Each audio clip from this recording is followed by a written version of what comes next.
Hello friends, Gayatri किचनमध्ये तुमचं पुन्हा एकदा खूप खूप मनापासून स्वागत आहे। आज आपण बनवणार आहोत रवा उत्तप्पा।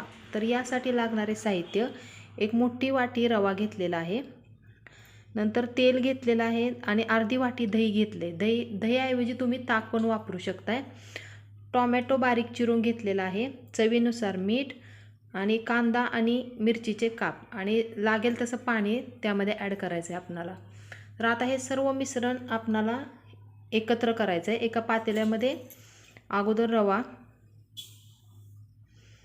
आणि त्यामध्ये दही आणि पूर्ण हे मिश्रण एकजीव करून आपणाला एक 10 मिनिट भिजत ठेवायचं आहे।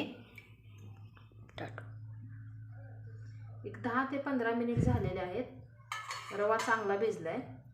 आता आपण उत्तप्प्यासाठी पॅन गरम केलाय, त्यामध्ये थोडंसं तेल। अगदी झटपट रेसिपी होती ही।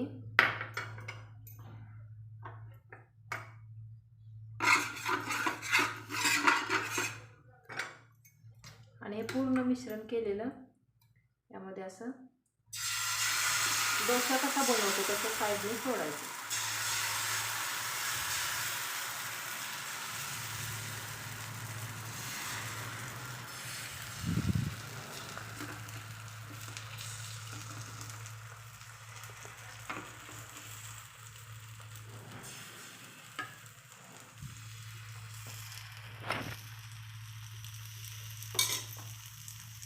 नंतर थोडंसं साईडने तेल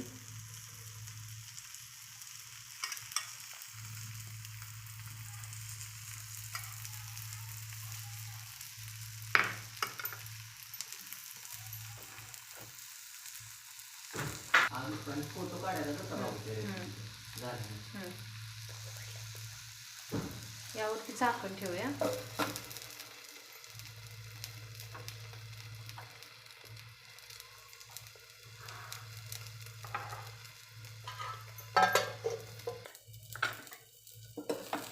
एक 5 मिनिट झाकण ठेवते।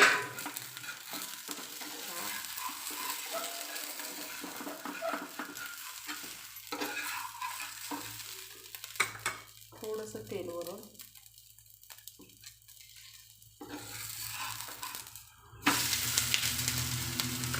आणखी एकदा झाकण ठेवायचं एक 5 मिनिट। 5 मिनिट झालेले आहेत। बघा,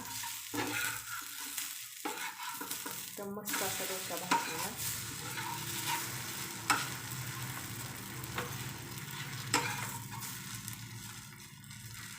तुम्ही खोबऱ्याची चटणी बरोबर किंवा टोमॅटो सॉस किंवा टोमॅटोची चटणी बरोबर पण खाऊ शकताय। आणि अगदी असा नुसता खाल्ला तरीही खूप टेस्टी लागतो, कारण यामध्ये आपण ऑलरेडी दही घातलेलंच आहे, त्यामुळे आंबूस असा टेस्ट येते याची। आता सर्व करूया आपण। हे पहा, आपली झटपट रेसिपी रवा उत्तप्पा तयार आहे। नक्की करून पहा। आवडलं तर माझ्या चॅनलला लाईक करा, शेअर करा, सबस्क्राईब करा। धन्यवाद।